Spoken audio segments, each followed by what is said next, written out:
Olá, bem-vindos ao podcast O Mundo a Seus Pés, da secção internacional do Expresso. Estamos a gravar na segunda-feira, dia 15 de novembro, um dia depois de umas legislativas em que o governo da Argentina levou uma espécie de cartão amarelo do eleitorado. Na semana passada, mais a norte, a Nicarágua viu reeleger um presidente autoritário numas eleições que o mundo considera não terem sido completamente sérias. E é este um mote para falarmos da América Latina e da qualidade da democracia naquela região, até porque para a semana há eleições noutro país onde ela tem estado muito em xeque, que é a Venezuela. É minha convidada para esta conversa a professora Nancy Gomes, da Universidade Autónoma de Lisboa. Nascida na Venezuela, doutorada em Relações Internacionais, coordena essa mesma licenciatura na referida instituição. A edição técnica deste episódio cabe ao João Luís Amorim e ao João Martins, e a conduzir a conversa estarei eu, Pedro Cordeiro, editor da secção internacional. Olá, professora Nancy. Como está? Olá, boa tarde. Boa tarde, bem, obrigada. Obrigada pelo convite. Ora essa, temos de facto assistido este ano a uma febre eleitoral por toda a América Latina, com eleições em muitos países, algumas que levaram a algumas viragens políticas, como no Peru ou no Equador, e em breve outros importantes países da região, como a Colômbia ou o Brasil, terão eleições no ano que vem. O caso do Brasil desperta evidentemente grandes interesses e grande curiosidade em Portugal.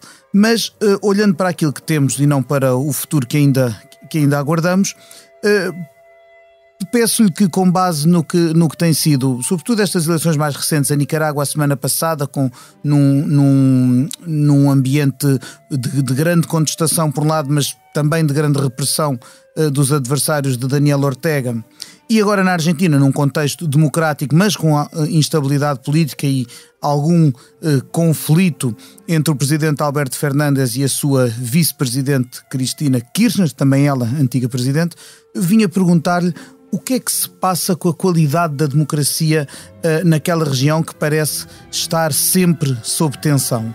Bom, eu penso que na região a democracia está a ser testada, mas não é só e única e exclusivamente na região. Isto tem a ver com o contexto que estamos a viver, estamos todos envolvidos, não é? Da pandemia, que não cria, mas acelera processos e, particularmente na região, deixou muito claro que há setores muito vulneráveis, e esses setores passam pela saúde, pela educação, etc. Portanto, a pandemia acabou por afetar, do ponto de vista sanitário, a região, e a região mais afetada, se olharmos para os números, 1/4 das vítimas Covid em todo o mundo estão na América Latina, e estamos a falar de 8% da população mundial. Mas, se olharmos também para os números, para as tendências desses mesmos números, da inflação, do PIB, etc., vemos que a região poderá ser possivelmente a mais afetada em contexto de pandemia, também em termos econômicos e sociais. Portanto, são muitos desafios que estão a levar na região, e eu depois vou falar concretamente sobre os países que acabo de assinalar. Esta pressão, estes desafios sanitários, econômicos, sociais, etc., estão a levar a um aumento do presidencialismo que, como sabemos, determina o próprio regime e o sistema político na maior parte daqueles estados. E os presidentes na região que foram apanhados porque não fizeram o trabalho de casa, não é? Desprevenidos, despreparados, neste quadro sanitário tão desafiador ou desafiante, não tem os mecanismos, ou não tem tido os mecanismos para gerir todos estes problemas, não é, que têm aparecido. Alguns deles, repito, já estavam presentes, mas estão de facto a tornar-se muito mais visíveis. E por isso, em alguns casos, se estava a falar da democracia, os presidentes recorrem muitas vezes, o governo ou os governos recorrem muitas vezes à polícia, aos militares, para tentar gerir o mal-estar que naturalmente surge no meio das populações ou setores sociais mais afetados. E diria, professora, que a pandemia de alguma forma serviu de pretexto ou de desculpa para para os governos de alguns desses países assumirem uma atitude mais autoritária ou mais limitadora das liberdades cívicas? Sem dúvida, sem dúvida. Muito por não possuírem ou não contarem com mecanismos internos nem externos. E quando digo internos, estou a pensar em instituições. Portanto, há uma baixa institucionalidade. Em alguns países, então, as instituições não funcionam praticamente. E do ponto de vista externo, infelizmente, a integração, ou o processo de integração, o multilateralismo, existe na retórica. É uma das regiões mais férteis em acordos de todo tipo. No obstante, neste quadro pandêmico, as organizações mostraram a sua imobilidade e, portanto, foi cada um por si no quadro da pandemia e sobretudo, a depender de outros. Isto vê-se muito bem através dos planos de vacinação. Portanto, sim, é verdade, em alguns estados, na Colômbia, sobretudo na Venezuela, naturalmente, não há instituições, não há mecanismos que permitam, portanto, uma gestão eficaz das demandas por parte das populações e os militares ou a polícia, no caso da Venezuela, enfim, grupos armados são instrumentalizados para, enfim, manter alguma ordem. Podemos, se me permite, olhar para cada destes estados que referi, ou destes países, para ver mais ou menos se é que conseguimos perceber, não é? Porque é uma região muito complexa. Eu estava é verdade, e um dos próprios blocos que nós que durante uns anos nos habituávamos a detectar. Lembro-me aqui há uns anos haver um alinhamento, por exemplo, de Venezuela, Equador, Bolívia, por exemplo, e no outro lado, com outro posicionamento político, países como o Brasil, o Uruguai, o Chile. Bom, habituámos a olhar para certos blocos que, entretanto, se desfizeram porque houve viragens políticas, porque houve imprevistos, quedas de governos, mudanças surpreendentes até para os analistas. E precisamente partamos dessa desarrumação de alguma forma de que fala. Para olharmos para os países como propôs? Neste momento as coisas estão a ocorrer, há muitas incertezas. Aliás, hoje mesmo os resultados das eleições na Argentina, estas eleições que foram sobretudo para renovar lugares na Câmara de Deputados. Exatamente, não estava em causa a presidência nesta vez. Não estava em causa, mas nós estávamos com algumas expectativas, isto pensando nos resultados das eleições que foram realizadas em setembro, as chamadas PASO, foram as primárias abertas, simultâneas e obrigatórias, não é? Que foram umas eleições que distribuíram espaços políticos ou lugares nos partidos políticos e que foram sempre indicadores daquilo que viria a seguir. E esperava-se que o oficialismo ou o governo sofresse mais em termos de resultados. As diferenças ou as distâncias reduziram-se, o que deixou ao peronismo, kirchnerismo um pouco mais tranquilos, ou mais tranquilo, o governo, e a oposição, enfim, mantém o entusiasmo, mas esperava-se que saísse com mais votos. Portanto, também houve aqui uma pequena alteração, isto se levarmos em conta as expectativas que surgiram em setembro, depois das eleições de setembro. Portanto, há muitas incertezas. No caso da Argentina, entende-se estes últimos resultados, que continuam a ser não tão bons para o governo. Esta alteração, esta diminuição da brecha entre oposição e governo parece dever-se às medidas que, entretanto, Alberto Fernández e a Cristina Kirchner acabaram por adoptar para contentar um pouco mais o seu eleitorado. E foram medidas, enfim, que alguns consideram panitos quentes, não? Facilitaram o acesso ao crédito, congelaram o preço ou os preços de determinados produtos, portanto as pessoas ficaram um pouquinho mais satisfeitas. E isto teve reflexões,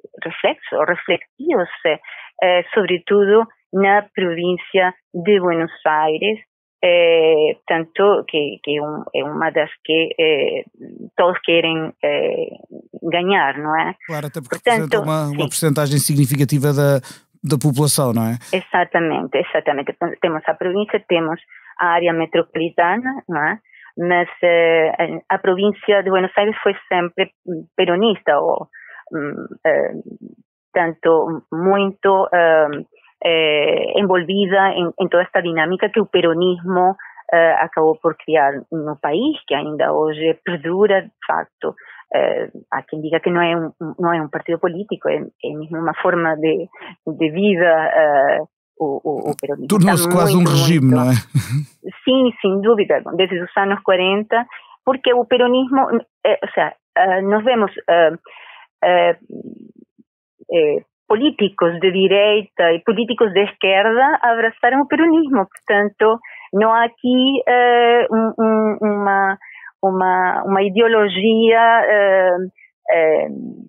perfilada, perfeitamente definida quando se fala de peronismo. É algo mais que isso. É uma forma de ver uma forma de vida. Lembra um pouco aquelas décadas seguidas, passa as distâncias, em que o México tinha sempre o mesmo partido a governar, independentemente e com poucas exceções assim foi. E se nós olharmos para a Argentina, também o certo é que ouvimos mais vezes falar de conflitos do presidente com a vice-presidente, supostamente ambos da mesma facção política, mas vemos mais em conflito do que propriamente ouvimos falar de conflitos com a oposição, não é? Acaba por ser os conflitos, quando esse regime está tão implantado e tão perene, acabam por ser os conflitos internos a marcar mais a agenda política do que os externos. Exatamente, e é por isso que se fala da Argentina, quando comparada com outros países na região, como apresentando um quadro de certa estabilidade política. O problema na Argentina é outro, é um problema muito sério, que é econômico. Não? A Argentina, tanto num contexto de pandemia, já antes da pandemia, os números eram bastante desanimadores. Então, hoje temos uma inflação de 50% ou um pouco mais, e há um problema também muito sério, que é o problema da dívida externa, que não começou com com o atual governo, já com o governo do Macri, não é? Do Maurício Macri, acabou por tornar, enfim, a economia bastante vulnerável, não? Pelos empréstimos contraídos. E a Argentina também tem um problema de acesso aos mercados financeiros, tanto a moeda, as divisas estrangeiras, e tudo isto tem criado um clima, do ponto de vista econômico, de muita incerteza. A pobreza aumentou, naturalmente, aliás, a pobreza aumentou em toda a região, aumentou assustadoramente. Fala-se de termos voltado 10 anos atrás, pobreza absoluta, é muito preocupante. Na Argentina, fala-se de 40,6%. Sim, são e números depois há outro elemento, me desculpas, não sei se vou falar, mas há um elemento que na América Latina também deve ser levado em conta, que é o trabalho informal, não? E que a pandemia veio mostrar com toda a sua crueza. O setor informal é enorme. Na Argentina, parece-me que de 3 em 10 trabalhadores está envolvido na economia informal. Isto aumenta em outros estados, como na Venezuela, na Bolívia, em outros. E esta economia informal também vulnerabiliza, num quadro de pandemia, a um setor da população que é constituído pelas mulheres, ou seja, são a maior parte as mulheres que estão a ocupar tanto esta economia informal. Tanto. Isto, repito, num quadro de pandemia, torna ainda mais vulneráveis determinados sectores, que são as mulheres, são as crianças, naturalmente. E portanto, isto afeta a toda a região, alguns países mais que outros, mas de uma maneira geral, como eu referi no início, a América Latina é considerada neste momento como a região mais afetada do mundo, não? Inclusive quando comparada com o continente africano. Pois nós vemos, ainda, aliás, nos países onde tem havido mostras de descontamento popular, têm sido sobretudo por questões obviamente ligadas à algibeira, digamos assim. Vimos como reformas, tentativas de reformas, propostas de reformas fiscais ou da segurança social em países como a Colômbia ou a Nicarágua, conduziram a protestos que duraram meses e meses contra as opções do governo. E de facto nota-se que a pobreza e que a subsistência acabam por ser motivadoras desses grandes protestos. Mas por outro lado, também há países onde além aos problemas económicos se somam problemas de regime político. Eu penso nomeadamente na Venezuela, uma vez que vai haver eleições na próxima semana e que ainda por cima é o país natal da nossa convidada de hoje, e que é um país onde por mais descontentamento que pareça haver, e ele é evidente com o regime chavista, hoje encabeçado por Nicolás Maduro, e por maior incompetência até que às vezes este governo revela na gestão económica do país, não parece haver capacidade opositora para conseguir uma viragem política, como houve noutros países da região. O que é que explica esta quase neutralização dos adversários do regime? Bom, no atual momento é um cansaço enorme, não é? E por parte da população, aquilo que alguns autores chamam de despolitização, ou seja, as pessoas já não acreditam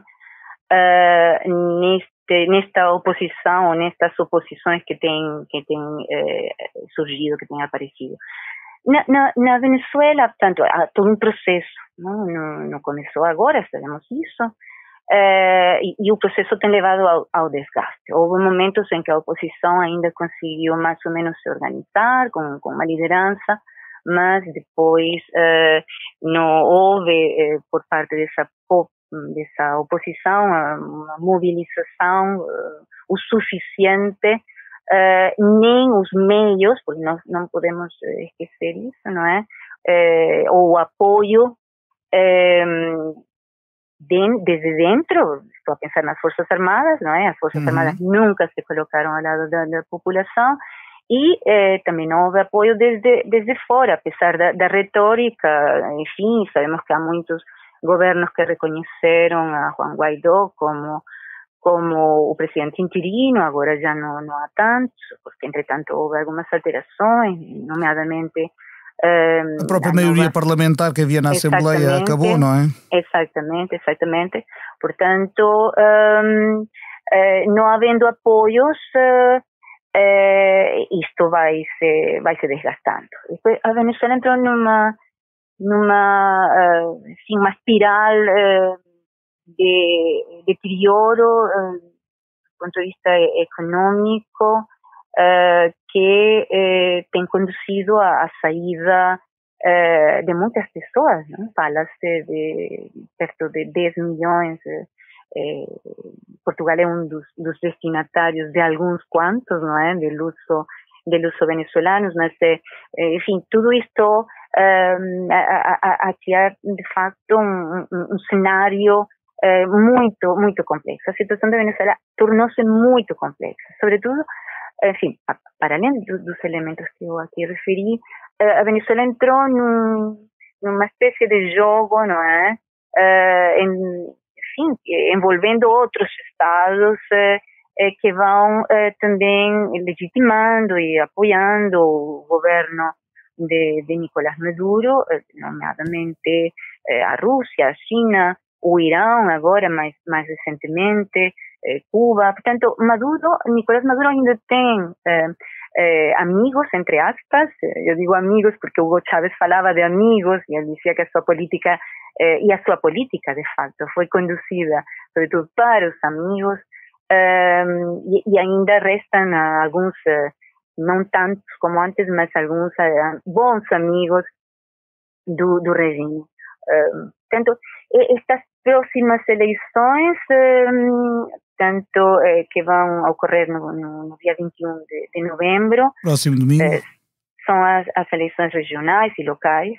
É uma mega eleição, porque vão ser eleitos governadores, alcaldes, que é mais ou menos a figura do presidente da Câmara, e legislativos, portanto, das distintas assembleias estatais e municipais. Os parlamentos dos vários estados que acompanham o país. E o que é que se espera? Um reforço do regime? O que se espera? Bom, não se espera muito. Como sabemos, isto está tudo muito polarizado, não? Dentro e fora. Falou muito bem o Pedro. A oposição está fragmentada. Eu diria que está hiperfragmentada neste momento. E isso não favorece, sobretudo porque o eleitorado está desinformado sobre o processo, nem percebe muito bem qual é a oferta eleitoral. Portanto, penso que há 70.000 candidatos. Portanto, isto não vai ser nada fácil. O voto eletrônico, enfim, simplifica alguma parte do processo, mas também levanta muitas dúvidas sobre, enfim, se isto funciona de forma legal, legítima e sem manipulação, ou sem a manipulação que eventualmente poderá ser facilitada, não? Este tipo de processo ou de votação eletrônica. Portanto, o que se espera? É assim, o contexto é péssimo, não é? O contexto é crise humanitária, o governo tem conseguido manter-se no poder muito por conta da dolarização da economia, das remessas. Falei há pouco da saída de quase 10 milhões de pessoas. Portanto, as remessas tornaram-se também uma fonte que vai mantendo algumas enfim, alguns setores mais ou menos tranquilos. Depois temos uma inflação enorme, naturalmente. Eu falo que eu pessoalmente sou natal, eu nasci na Venezuela e tenho ainda familiares na Venezuela e posso dizer-lhe que há pouco falava com uma prima que dizia, olha, a minha reforma dá para comprar um frango, mas o frango não pode ser um frango grande, tem que ser um frango médio ou pequeno. Portanto, por aí podemos imaginar. E há outra coisa importante, falando do contexto, portanto, a Venezuela, o Tribunal Penal Internacional, isso é importante que se diga, abriu uma investigação formal, muito recentemente, sobre os crimes de lesa humanidade.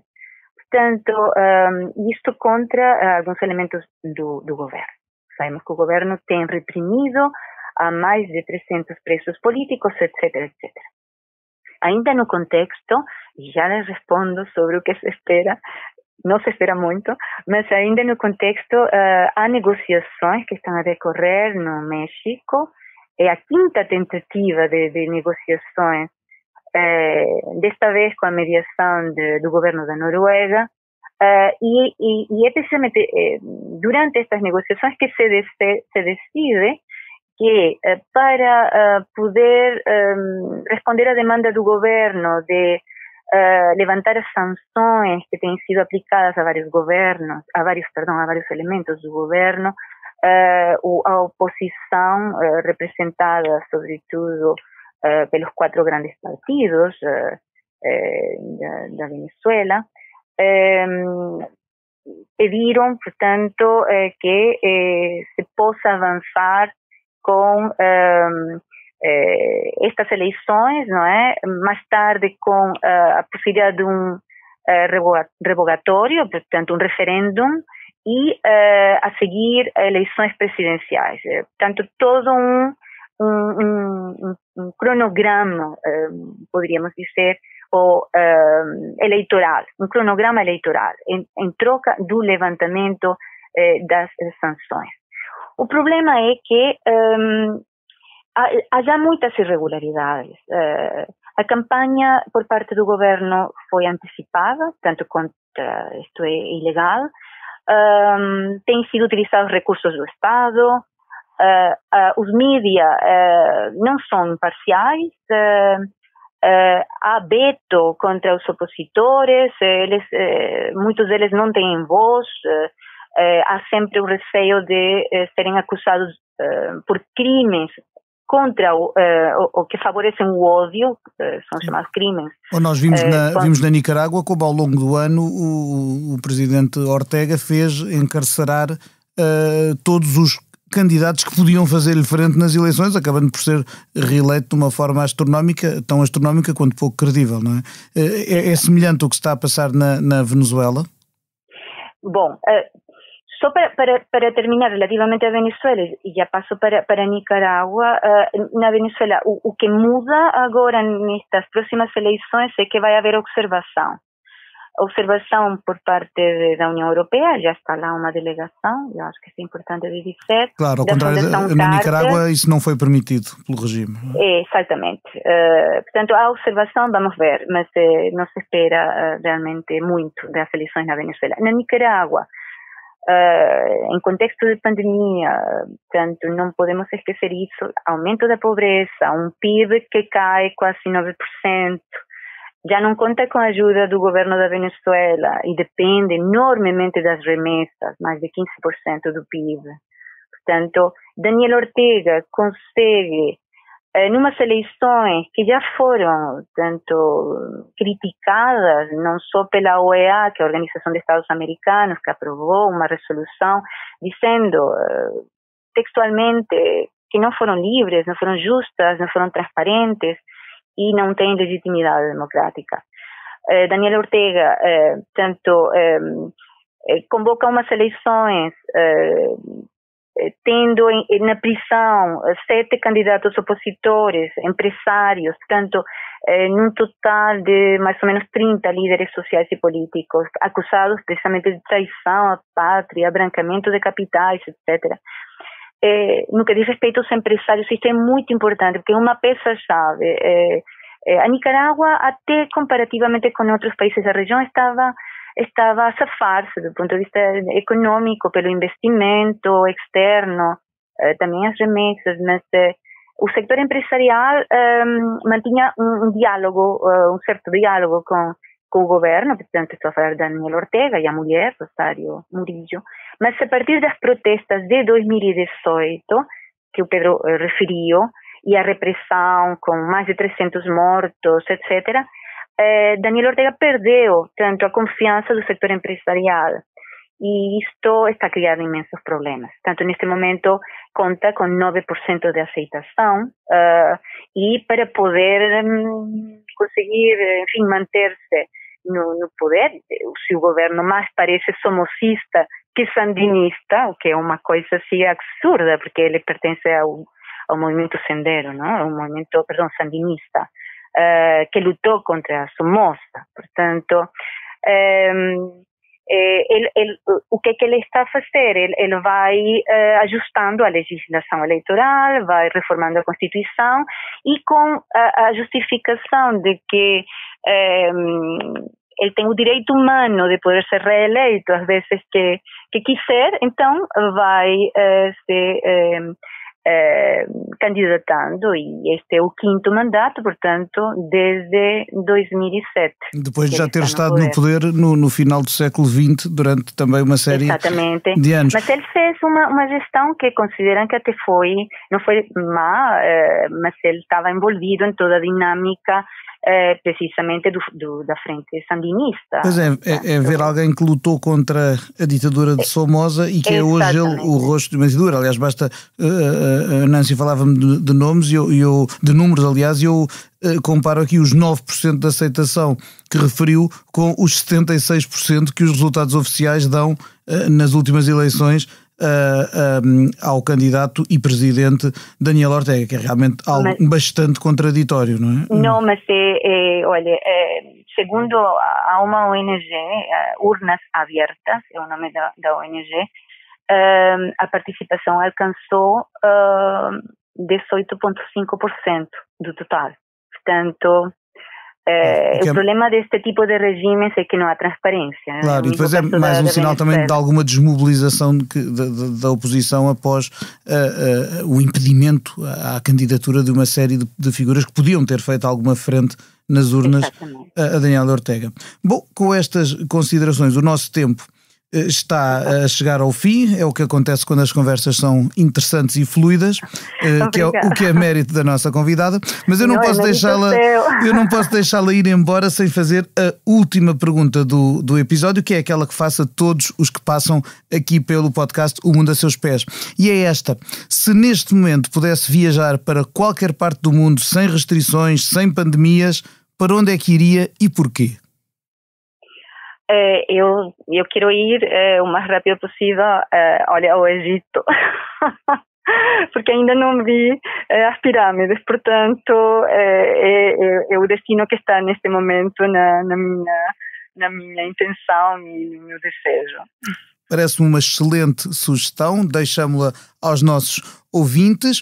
Eu despeço-me com gratidão da Nancy Gomes pelos esclarecimentos e a ajuda que nos dá na interpretação do que se vai passando no mundo. Agradeço também ao João Luís Amorim e ao João Martins pela edição técnica deste episódio, e despeço-me dos ouvintes, grato também por terem estado connosco. Voltamos daqui a 2 semanas com outro assunto. Para a semana estará aqui o África Agora, da Cristina Pérez. Muito obrigado e até lá.